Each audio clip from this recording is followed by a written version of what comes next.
I'm Vanessa, 32 years old, and up until about 8 months ago, I truly believed my family would always support me. When my late grandfather left me $60,000 in his will to help launch my dream wellness retreat, I was overwhelmed with gratitude. But that excitement quickly faded into disbelief when my parents accused me of stealing that exact amount from my dad's retirement account. "Return the $60,000 or don't come back," my mother snapped, standing in the doorway with her arms crossed like a gatekeeper to my childhood home. I couldn't believe it. My own parents, Mark and Donna, were convinced I had drained their savings instead of honoring my grandfather's last wish. If you're watching this, leave a comment telling me where you're tuning in from, and hit like and subscribe if you've ever had to choose truth over toxic loyalty. Let me take you back. I grew up in the quiet suburbs of Fort Collins, Colorado, where everything seemed ordinary. My dad, Mark, was a retired engineer who ran our house like a blueprint. Every detail of our lives, from thermostat settings to toothpaste brands, had to pass his approval. He managed every penny with extreme precision. "Structure is safety," he'd say, tapping the calculator on the kitchen table. But love? That was measured in how well you followed his rules, not how much he hugged you or said he was proud. My mom, Donna, was a former nurse turned homemaker who always tried to keep the peace, but she rarely challenged him, especially not on financial matters. Her role was to stretch her household budget like clockwork. If she needed anything beyond groceries, she had to plead her case, often getting shut down in front of us. And then there was my younger brother, Ryan. 4 years younger than me, he learned quickly how to play by Dad's rules. He went into finance, spoke in percentages, and made sure to ask Dad for advice before every decision. Naturally, he became the golden one. I, on the other hand, had a passion for holistic wellness and creativity, things my dad dismissed as fluff. While Ryan got praised for his spreadsheets, I got lectures about being unrealistic. The comparisons never stopped. "Why can't you be more like your brother?" was practically a slogan in our house. But the one person who truly saw me was Grandpa Leo, my mom's father. After Grandma passed when I was 15, he moved into a little craftsman cottage just down the street. He came to my yoga showcases, read my journals, and always told me, "Vanessa, you weren't made to follow. You were made to lead." And when he left me that money, I finally believed it. Unlike my parents, Grandpa Leo recognized and celebrated my creative spirit. "Vanessa, you've got something special," he'd tell me during our Saturday morning visits. "Don't let anyone make you think it's worthless just because it doesn't come with a salary or a spreadsheet." Those mornings became my haven. I'd bike to his little cottage on Aspen Lane where the air smelled like pine and bread dough. He'd be waiting with a pot of herbal tea, and we'd spend hours sketching, planting herbs, or simply talking about life. More than anything, he taught me to trust my own voice, something my mom never quite managed to do. "The world needs beauty just as much as it needs bankers," he'd remind me, flipping through my sketchbook with eyes that truly saw me. When I finally announced that I planned to attend art school, rather than follow the finance path my dad had mapped out since I was in middle school, chaos erupted. My dad was furious. "I will not waste a dime on a degree that guarantees you'll be broke for life," he snapped, slamming his laptop shut. My mom cried, begging me to rethink it. Ryan, of course, said nothing, just looked pleased, as if I was sealing my fate as the family failure. But Grandpa Leo stood his ground. He offered to cover part of my tuition using his retirement money. "This is a real investment," he said, handing me a check. "And the returns? Watching you thrive." With his support, I earned my degree in fine arts, specializing in installation design and therapeutic painting. It wasn't easy. I waitressed nights, cleaned Airbnb rentals, and taught weekend workshops at a local rec center just to make ends meet. At every holiday dinner, my father found a way to belittle my efforts. "Still playing with crayons, huh?" he'd joke. If I mentioned a gallery show or a private commission, he'd just sigh. "It's not too late for a corporate job, you know?" But Grandpa never lost faith in me. 3 years ago, his health started slipping. The man who once carved detailed walking sticks for neighbors began forgetting names and faces. Eventually, He was diagnosed with early-onset dementia. I couldn't let him face it alone. So, I moved into his little cottage and became his full-time caregiver. I brought my paints and laptop, setting up a makeshift studio in his sunroom. And even as his memory faded, he remembered my art. Some days he'd forget what season it was, but he never forgot to ask, "Did you finish that new canvas?" He'd beam at my sketches, whispering, "You're going to open your own studio one day. Just promise me you won't give up." And I did promise. Again and again until the very end. In his lucid moments, Grandpa Leo would open up to me in ways he never had before. We talked about his younger years, the mistakes he regretted, and his quiet worries about the people he loved most. He was concerned about Mom's dependence on Dad, how she never found her own footing, always playing the supporting role. He expressed sadness over Ryan's obsession with status and money, always chasing promotions and prestige. And then he'd turn to me, his brow furrowed. "I just want you to be okay, Vanessa. You've got the heart, but I've seen how hard it's been for you." Then, one rainy morning, about 2 weeks before he passed, he told me something strange. "I've made arrangements," he said quietly, gripping my hand. "You'll be taken care of, sweetheart. Just promise me you'll use it to follow through." I assumed he was confused. By then, his memory came and went in waves, and I figured he was slipping between past hopes and present fog. I never imagined he was referring to legal, deliberate plans, or that they'd blow everything up. Grandpa passed peacefully in his sleep on a cold Tuesday morning in December. I was in the chair beside him, having dozed off after helping him take his morning meds. When I woke and realized he was gone, the grief hit me like a punch to the chest. Even though dementia had prepared us for this slow goodbye, nothing readied me for the final silence. The next several days passed in a haze of funeral planning and relatives visiting from out of town.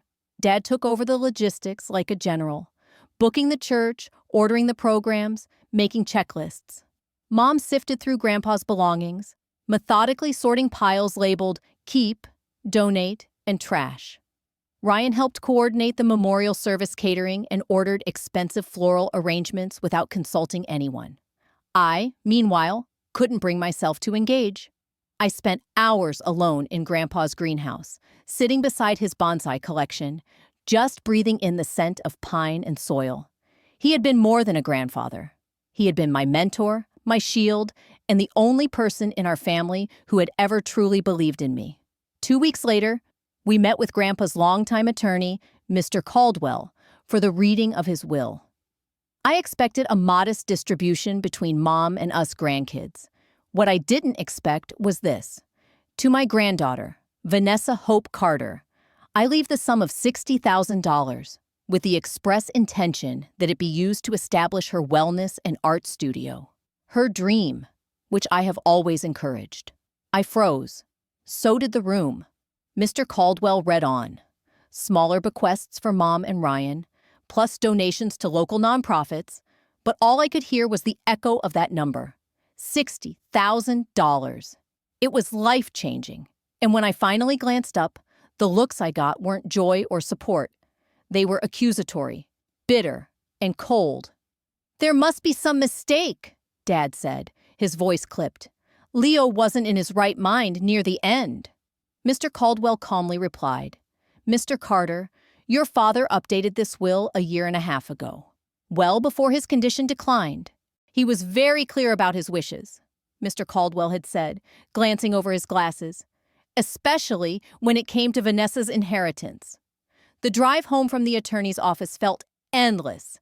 My dad clutched the steering wheel so tightly his knuckles turned ghost white. My mom stared silently out the passenger window, dabbing her eyes with a tissue. In the back seat beside me, Ryan was practically vibrating with bitterness. "Well," he muttered under his breath, just loud enough for me to hear, "I guess playing caregiver paid off." Then, after a pause, "Pretty convenient how Grandpa changed his will right after you moved in, huh?" His words hit me like a gut punch. "That's not fair, Ryan. I didn't take care of him for money. I loved him." He raised an eyebrow, but said nothing more. The damage was already done. The following weeks should have been exciting. Launching a lifelong dream, finally building the art and wellness space Grandpa had envisioned with me, but instead, Every family interaction became a quiet battleground.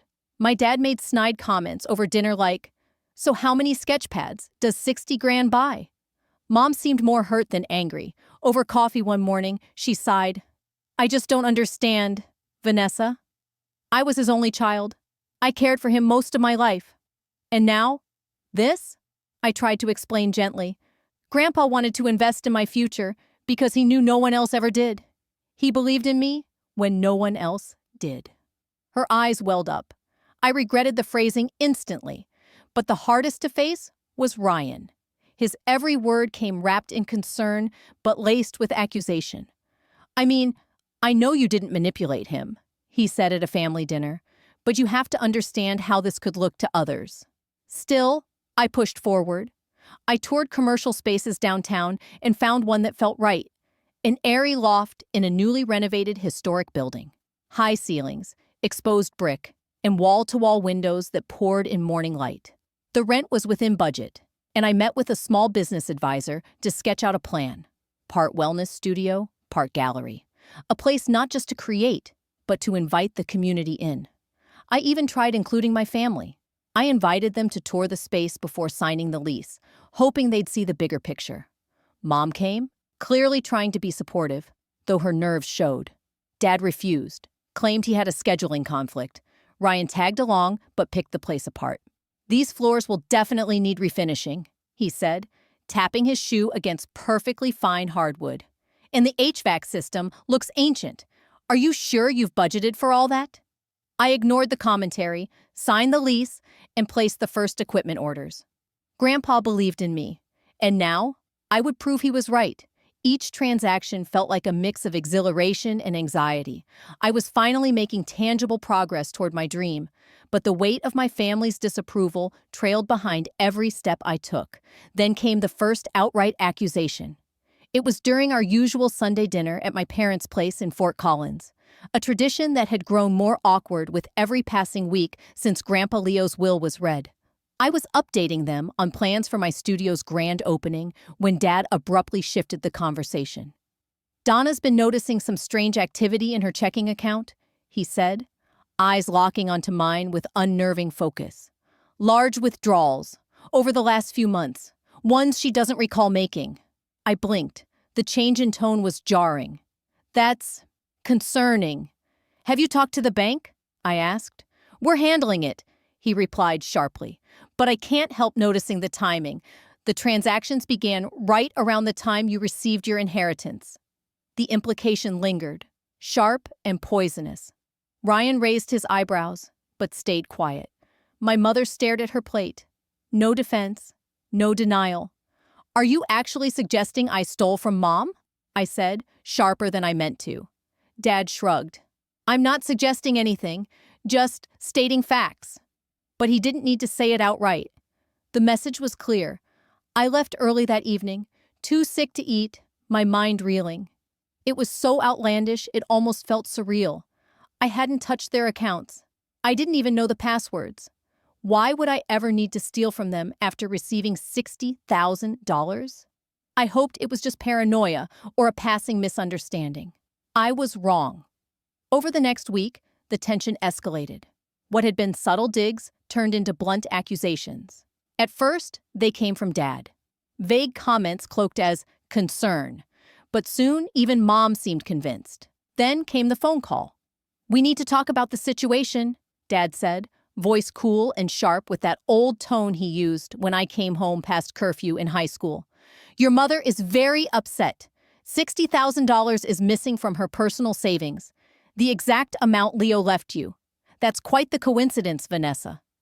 I felt my pulse spike. "Dad, I didn't take anything. I've never had access to her accounts. Why would I need to steal from you when Grandpa left me enough to finally stand on my own?" But deep down, I already knew. They didn't want the truth. They wanted a scapegoat. And they had chosen me. "The money Grandpa left me came from his estate, not from Mom," I said firmly. "Then how do you explain the withdrawals?" Dad snapped back. "They started not long after you moved into Leo's house." My voice trembled with frustration. "I can't explain them, because I had nothing to do with them. Did you even ask the bank for records?" Check who made the transactions? Silence. And that silence told me everything I needed to know. They hadn't checked. They hadn't asked. They had just decided I was guilty. That night, I opened my own bank records, combing through every transaction. There was nothing unusual, just the clear deposit from Grandpa's estate, processed through Mr. Caldwell's office weeks after his passing. No mystery deposits, no links to my mother's account. Still, to be sure, I called Mr. Caldwell the next morning. "Yes, Vanessa," he confirmed calmly. "The $60,000 came directly from your grandfather's investment portfolio. He liquidated specific assets for it nearly a year before he passed. It was earmarked for you. Your mother's accounts were never touched." Armed with that clarity, I went to my parents' house that evening, hoping we could clear the air. Instead, I walked into a setup. The dining room table was covered in printouts, bank statements, charts, even highlighters marking suspicious activity. My dad sat stiffly across from me. My mom sat beside Ryan, who had his arm draped across her shoulder like a lawyer ready to present his case. "We know things have been tight for you financially," Dad began, his voice calm but condescending. "It wouldn't be the first time someone made a desperate choice." "I wasn't desperate," I replied. "And I didn't steal anything. Grandpa's lawyer confirmed the money came from Leo's personal investments." "Not from Mom," Ryan scoffed. "Lawyers say whatever they're paid to say. And don't you think it's interesting that the amount missing from Mom's account matches your inheritance exactly?"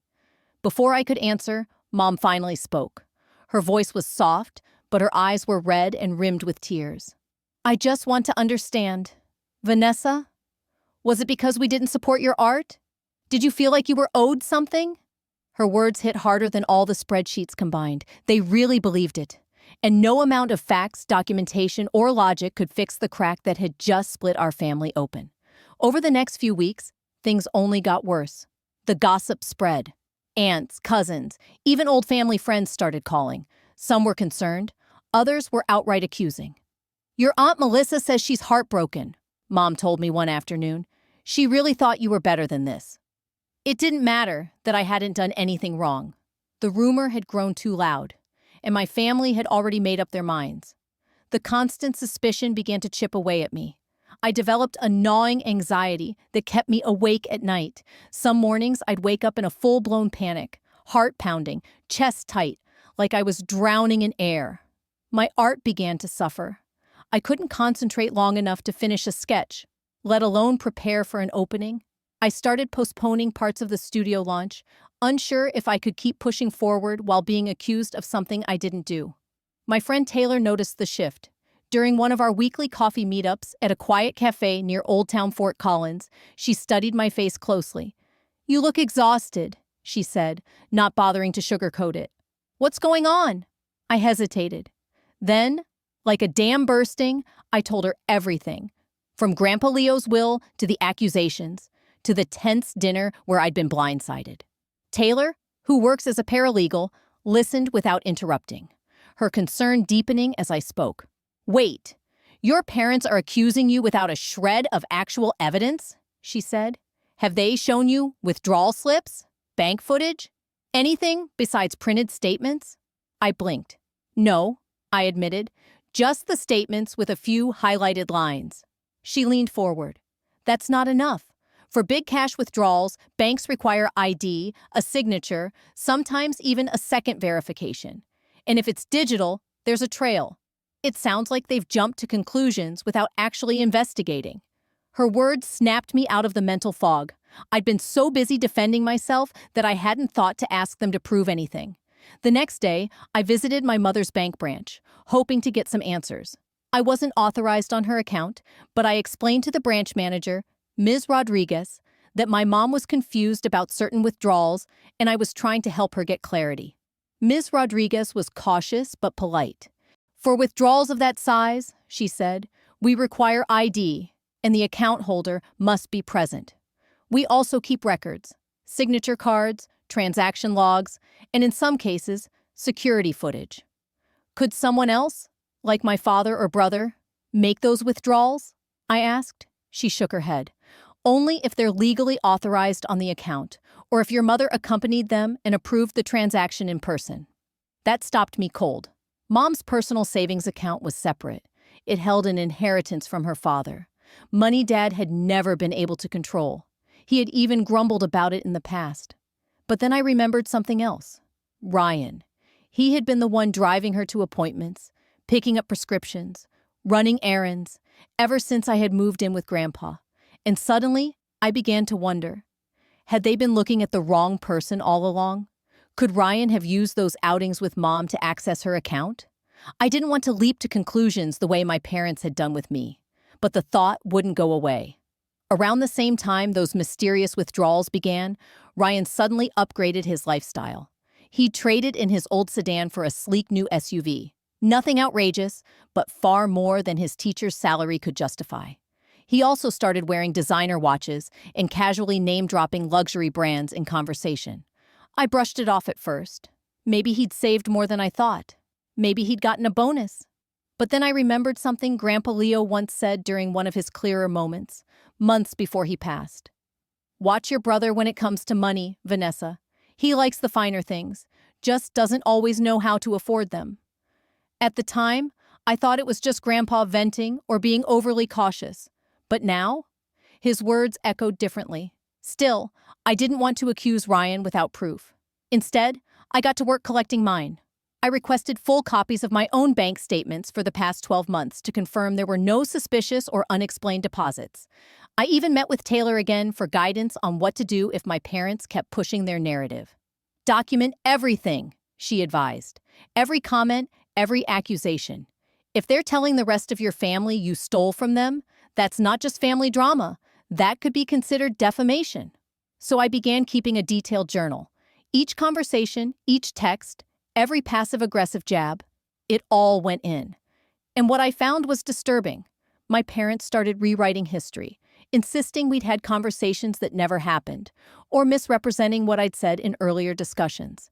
Anytime I brought up evidence, they brushed it off as irrelevant or beside the point. I felt like I was being slowly erased, like the more I defended myself, the guiltier I appeared to them. Then the text came. Family meeting. Tomorrow at 6. Your mother deserves answers. Bring all your financial records. Dad, this wasn't going to be a conversation. It was going to be a trial. I barely slept that night, but by morning, I'd made a decision. I would go, but I wouldn't defend myself like a criminal. I'd show them the truth. And I'd ask the questions they refused to ask themselves. I arrived at their house at exactly 6 p.m. with a folder of bank documents under my arm. I expected Mom, Dad, and Ryan. Instead, I walked into a room full of relatives, Aunt Melissa and Uncle John, Dad's brother Alan and his wife Carol, even a few cousins I hadn't seen in years. Mom sat silently in her armchair, pale and withdrawn. Dad stood like a gatekeeper beside her. And Ryan? He was perched on the armrest, hand on her shoulder, like a dutiful son shielding his fragile mother from a villain. The entire scene had clearly been choreographed to present a united front. A family tribunal, not a conversation. "Thank you for coming, Vanessa," my father began, his tone stiff and formal, like he was opening a board meeting instead of ambushing his daughter in his own living room. "As you're aware, we're here to address the missing funds from your mother's personal savings account." I stayed by the doorway, standing tall, my folder of documentation tucked securely under my arm. "Before we begin," I said calmly, "I'd like to know why half the extended family is here for what should be a private matter." Aunt Melissa spoke next, her voice soaked in judgment. "We're all concerned about your mother, Vanessa. This isn't just your issue, it's affected the entire family." "Has it really?" I asked, scanning the room filled with a mix of anxious glances and outright suspicion. "Or have you all heard just one version of events?" My father cleared his throat. "The facts speak for themselves. $60,000 is missing from your mother's account. You received exactly $60,000 from your grandfather's estate. The timing is interesting." "Not interesting," I corrected him, keeping my voice even. "It was an inheritance, legally documented and processed through Mr. Caldwell. There's nothing suspicious about it." Dad's voice grew louder. Then how do you explain the money that vanished from your mother's savings? She's been devastated. I turned to my mother, hoping for a flicker of clarity. Mom, have you seen the actual withdrawal slips? Do you remember making these transactions? Before she could respond, my father stepped forward, clearly agitated. Don't confuse her. She's the victim in all of this. But something in his eagerness to speak for her only strengthened my resolve. I opened my folder and pulled out a clean stack of documents. These are my full bank records for the last year. Every dollar in my account is accounted for, including the inheritance from Grandpa Leo. Ryan crossed his arms. That doesn't mean you didn't hide it elsewhere? You've been spending a lot setting up your studio. I met his gaze. That's an interesting theory, Ryan.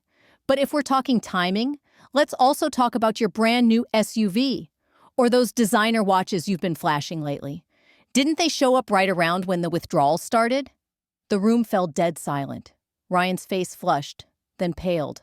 How dare you try to deflect this? He snapped. But before he could continue, Dad stepped between us, finger pointed directly at me, voice booming. You're the one who's changed, Vanessa, and we're not going to let this go until you admit what you did. I looked around the room.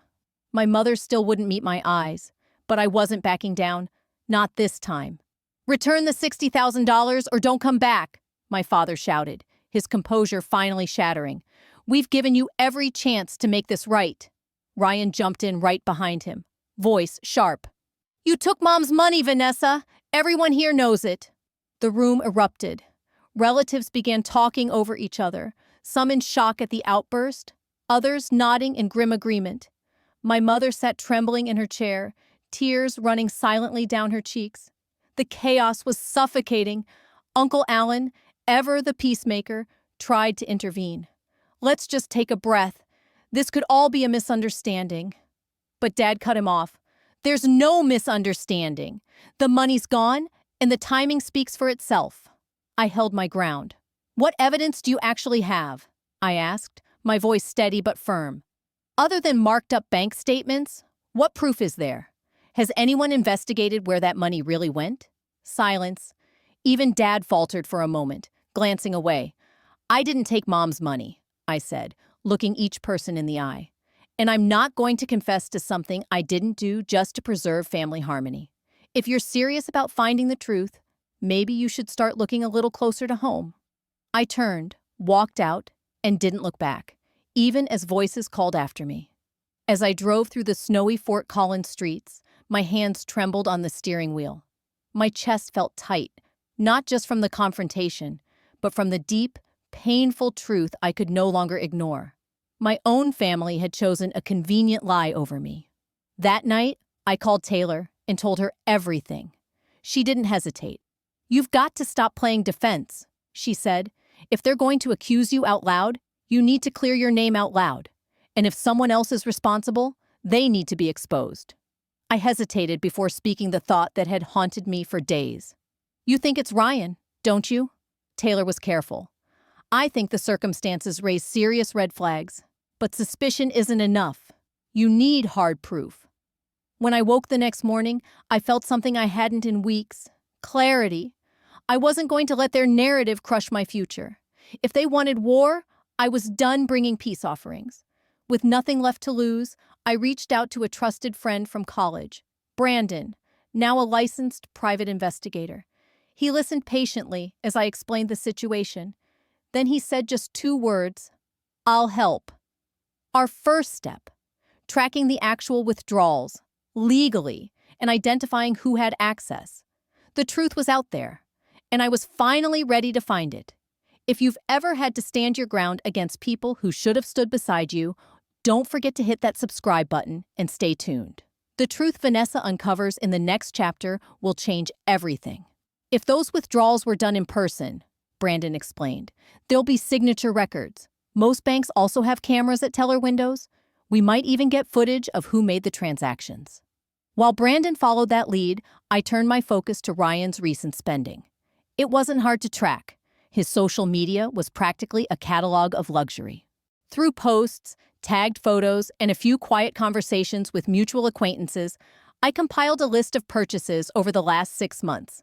The new SUV, A weekend trip to Aspen, designer suits, high-end tech gadgets, and even a watch valued at nearly $10,000. The total far exceeded what he could reasonably afford on a public school teacher's salary, even factoring in the small inheritance he'd received from Grandpa Leo. It felt like pieces of a painful puzzle were falling into place. My brother, who had always known how to charm and manipulate, had likely accessed Mom's account while accompanying her on errands and appointments. And when the missing funds were finally noticed, he redirected the blame to me, conveniently tying it to my legitimate inheritance. It was betrayal on two levels, his deceit and my parents' blind acceptance of it. But as crushing as that realization was, I put my emotions on hold. I had to focus. If I wanted to clear my name and protect my future, I needed undeniable proof. Over the next 3 weeks, Brandon worked steadily. I minimized contact with my family. Short, polite texts, no phone calls, and absolutely no meetings. I couldn't afford distractions or guilt trips. Brandon, with his experience, knew how to navigate the privacy laws banks often use to stonewall requests. "Your mom would need to authorize the release of her account records," he said during one of our late-night strategy sessions. "But there are other ways. If it escalates, we can subpoena security footage. And withdrawal slips. Those are legal documents. Signatures can be verified." Taylor, ever my anchor, offered another route. "Vanessa, if Ryan used your mother's trust to take that money, this isn't just theft. It could be financial exploitation." I hesitated. "My mom isn't elderly. She's in her 60s. She's competent." Taylor nodded. "Age isn't the only factor. Exploitation happens when someone is vulnerable, emotionally, physically, or even just dependent on someone. If Ryan used his access and influence to manipulate or mislead her, that qualifies." Her words landed hard. I had been so focused on proving my innocence, I hadn't fully grasped that Mom might be a victim too. And the person hurting her could be the same one she thought was protecting her. This new perspective opened unexpected doors. Taylor connected me with a colleague who specialized in financial exploitation and fraud. Someone who could guide me without immediately involving law enforcement, which I was still hesitant to do, considering the likely perpetrator was my own brother. The first real breakthrough came when Brandon managed to get copies of the withdrawal slips tied to my mother's account. While the bank couldn't release them directly to me, I reached out again to Ms. Rodriguez, the manager at my mother's local branch. I explained the situation, framing it as a concern for my mom's financial safety, not an accusation. "I still can't disclose specific account details," she said gently, "but I can look into the records internally and let you know whether your mother was physically present for the transactions." 3 days later, she called me back. "Ms. Carter, I can't say much over the phone," she began, carefully choosing her words. "But I strongly suggest you encourage your mother to come in and review her transaction history with us. There are discrepancies she should see herself." Her guarded tone said more than her words could. My mother hadn't made the withdrawals alone. Brandon recommended the next move: get my mom to the bank herself, under the guise of helping her look into the missing funds. "If she's truly worried about the money," he reasoned, "she should want to see the records. And when she does, she might realize you're not the one who took anything." Convincing her, though, was harder than I expected. When I called, her voice was uncertain. "Your father's handling it," she said softly. "He thinks it's better if we just move forward." "Move forward how, Mom?" I asked, holding back frustration. "By continuing to believe I stole from you? By cutting me off unless I return money I never touched?" There was a long pause. Then, almost a whisper, "I'm afraid of what the truth might be." That said everything. On some level, she already knew. She didn't want to believe that her golden son, who had been playing protector, could be the one exploiting her trust.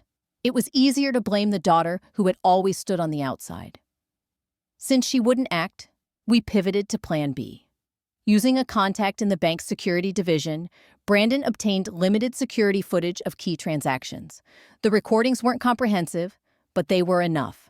In 3 separate clips, my mother was present, but it was Ryan who handed over IDs, filled out forms, and even guided her hand as she signed. In one devastating clip, he could be seen pocketing a thick envelope of cash directly into his coat, not handing it to Mom. "This is more than suspicion," Brandon said grimly. "This is manipulation, and maybe even fraud. Your brother is clearly orchestrating these transactions," Taylor said as we reviewed the footage. "The way he's guiding your mom, handling the paperwork, this isn't just escorting her to the bank, he's controlling the process." That distinction mattered. A lot. With that confirmation, Brandon expanded the investigation.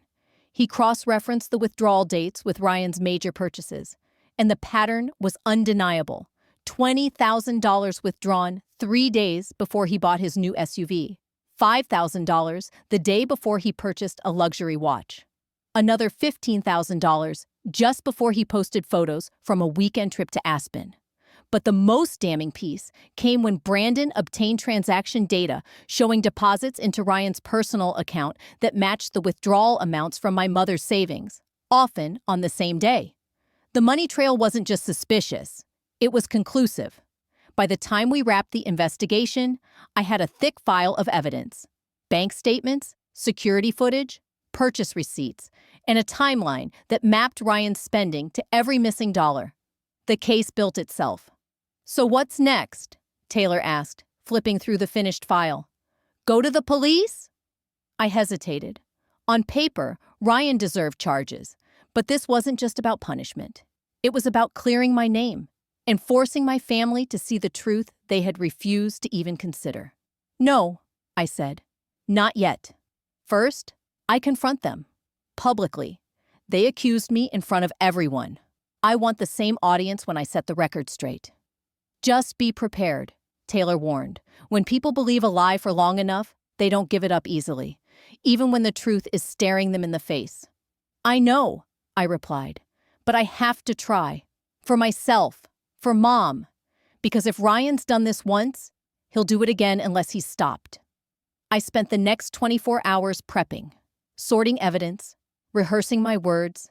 I knew I needed to stay measured, factual, and clear. This wasn't about revenge. It was about accountability. That evening, I sent the group text to my parents and Ryan. "I've completed my investigation into the missing money from Mom's account. I'll be at Grandpa Leo's house tomorrow at 3 p.m. to present my findings. I expect all of you to be there." The replies came fast. Dad's response? Cold and dismissive. "We've already established the facts." "There's nothing to discuss," my mother finally responded in the group chat. "I don't see the point of dragging this out, Vanessa." Ryan followed with his usual mix of defensiveness and hostility. "This is pathetic. Just own up to it already." I replied with a single sentence. "If you're so certain of your facts, you should have no problem hearing mine." Then I turned off my phone. Whatever happened the next day, whether it started healing or finished breaking us for good, I knew one thing: the truth was finally coming into the light. When I arrived at Grandpa Leo's house the following afternoon, the familiar stillness greeted me like an old friend. I had kept his house just as it was, unable to let go of the one place I'd always felt truly seen. It was a space of love, creativity, and quiet strength. Today, it would be my courtroom. I arrived early, setting up carefully in the dining room, his dining room, where he once taught me how to arrange flowers, mix colors, and breathe through doubt. I placed my laptop and the folders neatly on the table.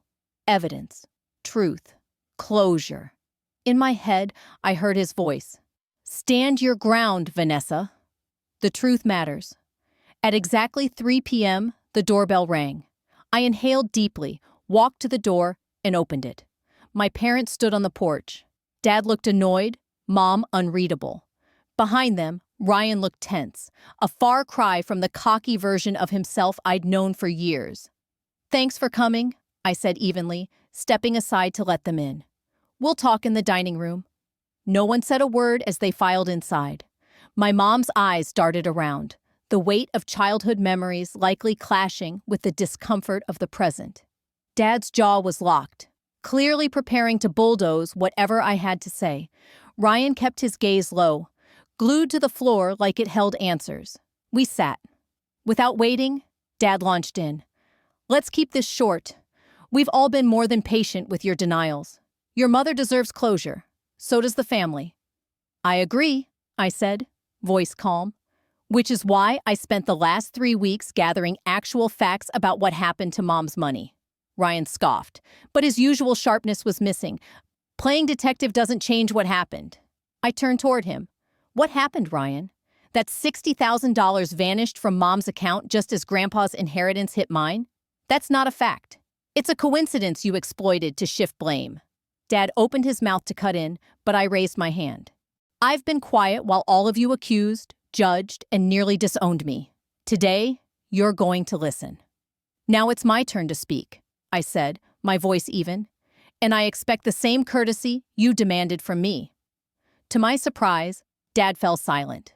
Maybe it was the weight of my tone or the unfamiliar authority in my stance, but for once, no one interrupted. I turned my laptop to face them and opened the file. I'm going to show you exactly what happened to Mom's money.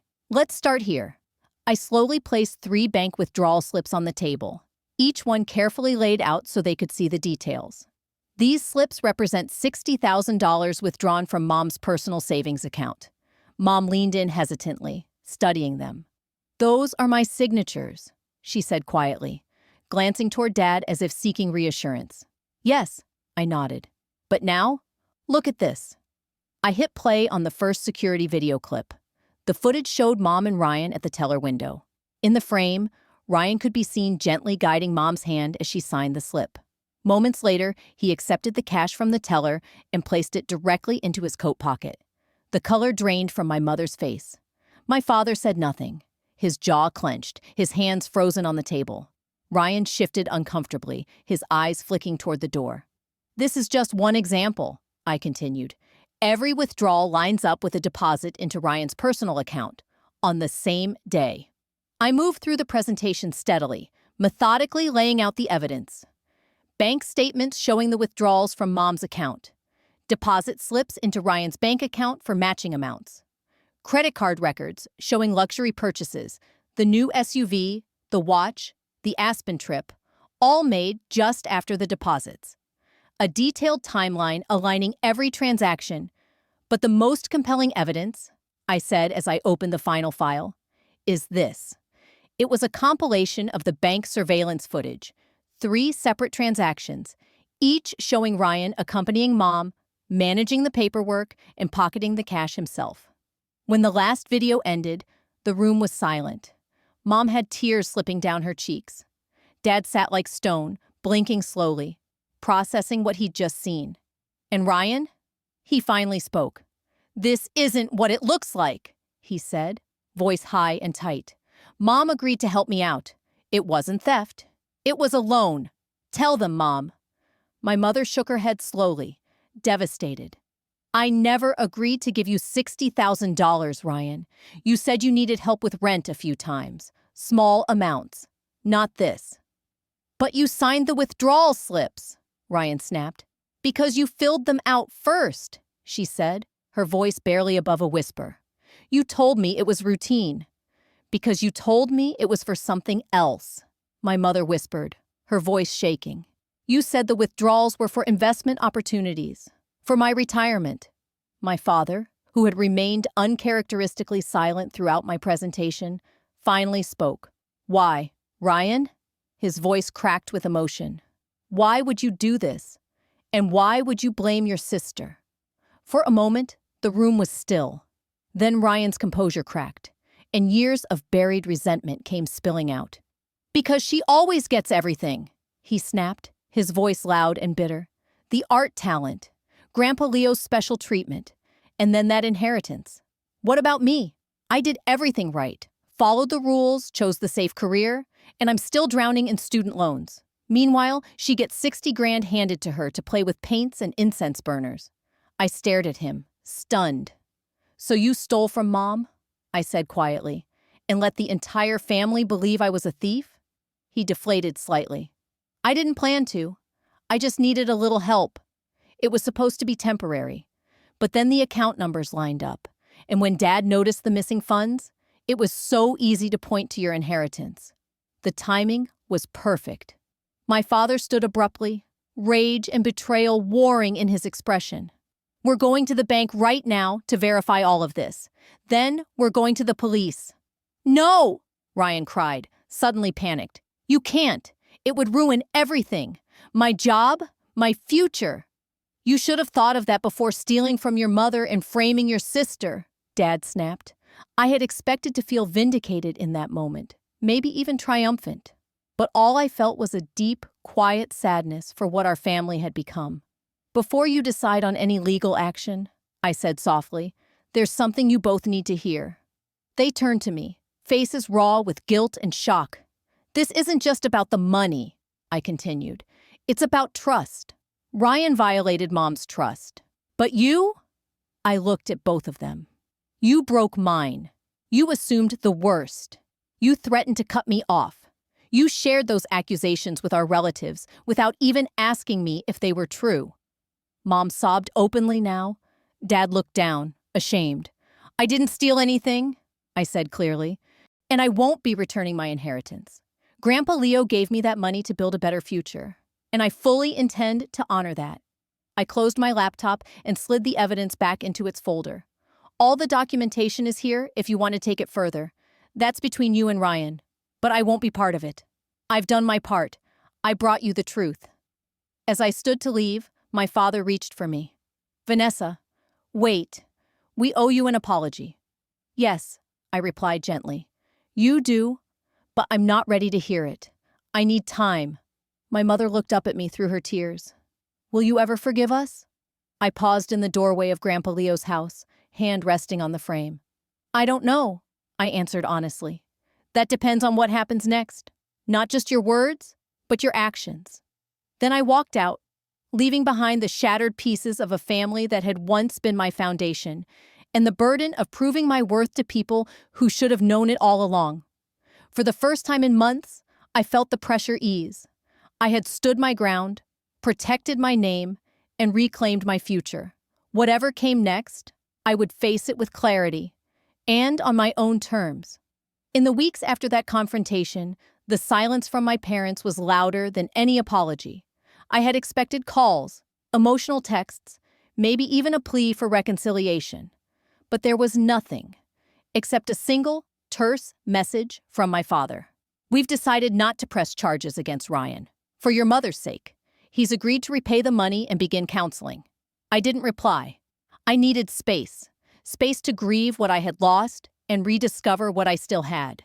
I signed a lease on a small apartment just 10 minutes from my new studio space and threw myself into its creation. Designing the studio became my healing. Every brushstroke of paint, every lighting choice, every shelf I assembled became an act of restoration. I was building more than a workspace. I was building a sanctuary. Grandpa Leo's inheritance stretched farther than I anticipated. I was frugal, thoughtful, and determined.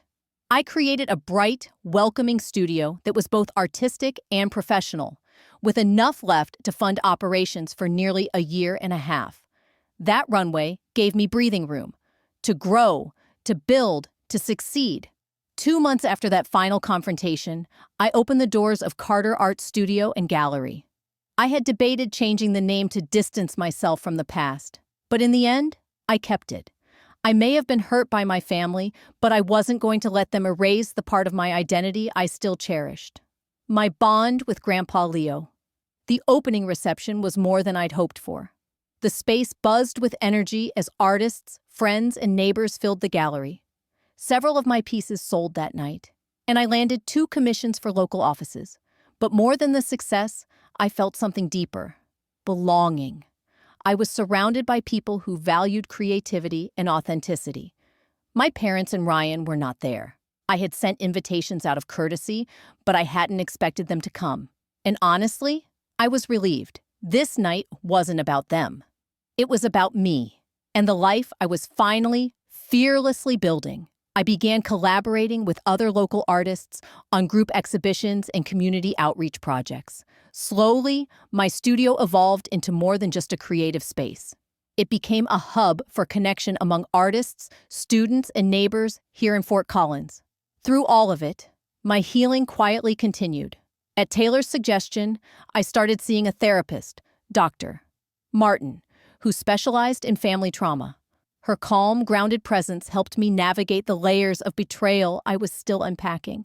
The deep anger at being falsely accused, the heartbreak of realizing how quickly my parents had turned on me, and the complex grief for the family I'd always wished for, but never truly had. Healing doesn't mean forgetting or excusing what happened, Dr. Martin reminded me during one particularly painful session. It means feeling it, understanding it, and deciding what you need to move forward. That work, the hard emotional kind, was ongoing, and I was starting to find peace. Then, 3 months after the studio opened, my boundaries were unexpectedly tested. I was midway through teaching a watercolor class to a group of 8 energetic third graders when I looked up and saw my father standing in the doorway. His posture was uncertain, his eyes scanning the room with a look I couldn't immediately decipher. I asked my assistant to step in and led him to the small office tucked in the back of the studio. "This is impressive," he said as he looked around. "You've built something really special here." "Thank you," I replied carefully, unsure where this was headed. "What brings you here, Dad?" He sat down slowly, his movements heavier than I remembered. "I came to apologize. Properly. In person." That caught me off guard. My father was not known for admitting fault, especially not face to face. "What we did to you was unforgivable," he said quietly. "We wanted to believe Ryan because it was easier than facing what we'd ignored for years, that we had raised someone capable of stealing from his own mother." He paused. "It was also easier than confronting how much we had overlooked you and how wrong we were about who you are." His words were more sincere than I expected, and for a moment, I didn't know how to respond. "I appreciate your honesty," I finally said, "but it doesn't undo what happened. You were ready to cut me off based on assumptions and favoritism." "I know," he said, his voice heavy, "and I don't expect forgiveness. But your mother and we're trying to understand where we went wrong." We spoke for almost an hour, finally touching subjects that had remained buried for decades.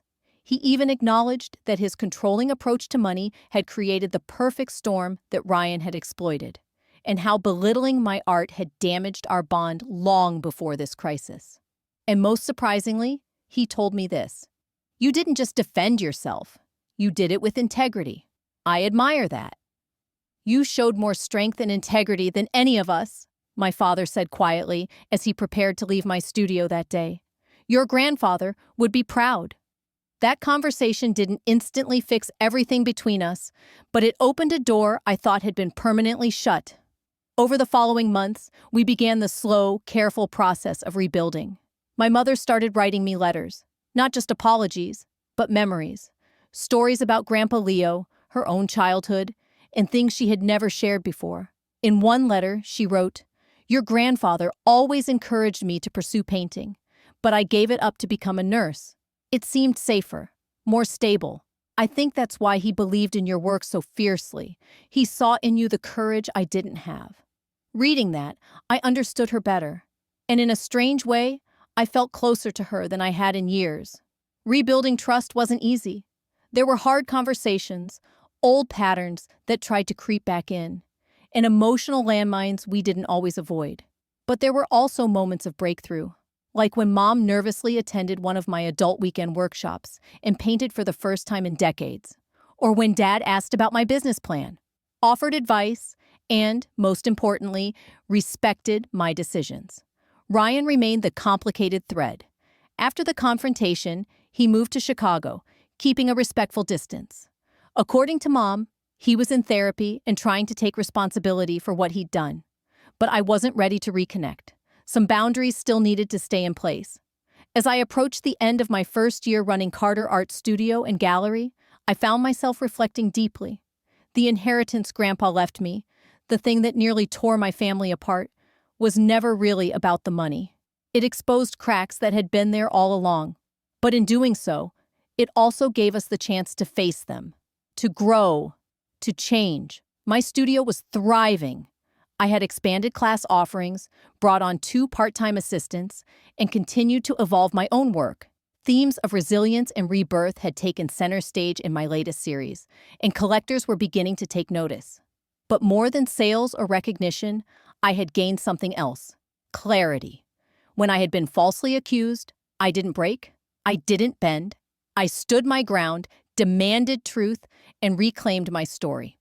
On the anniversary of Grandpa's passing, I visited his grave, placing a small bouquet of wild roses beside his headstone. "Thank you for believing in me," I whispered. "I'm using your gift exactly the way you intended." As I walked back to my car, my phone buzzed with a message from Mom. "Your dad and I would love to visit the studio again, if that's okay. We're ready to really see your work this time." I smiled as I typed my reply. "The door is open whenever you're ready to walk through it." Our family would never return to what it once was. But maybe, just maybe, what we built next would be stronger, more honest, more real. And that, like Grandpa's gift, was something I was finally ready to embrace. If you've made it this far, thank you for walking through this chapter of my life with me. It wasn't easy to share, but I believe stories like mine matter because so many of us have been there. Accused, misunderstood, or silenced by the people we love most. So if my journey spoke to something inside you, I'd love to hear from you in the comments. Tell me, have you ever had to stand up for your truth, even when it meant standing alone? What helped you stay strong? And if you believe that no one should have to choose between family and integrity, then please like this video and subscribe to the channel. Every click, every comment, every share helps amplify voices like mine and keeps these real conversations going. If there's one piece of advice I can give, it's this: don't let guilt or fear stop you from defending your peace. Boundaries are not betrayal, they're survival. Healing doesn't mean erasing the past, it means building something better because of it. Whatever storm you're facing, I promise, you're stronger than you think. Let's keep this community a place of truth, courage, and compassion. I'll be reading your stories.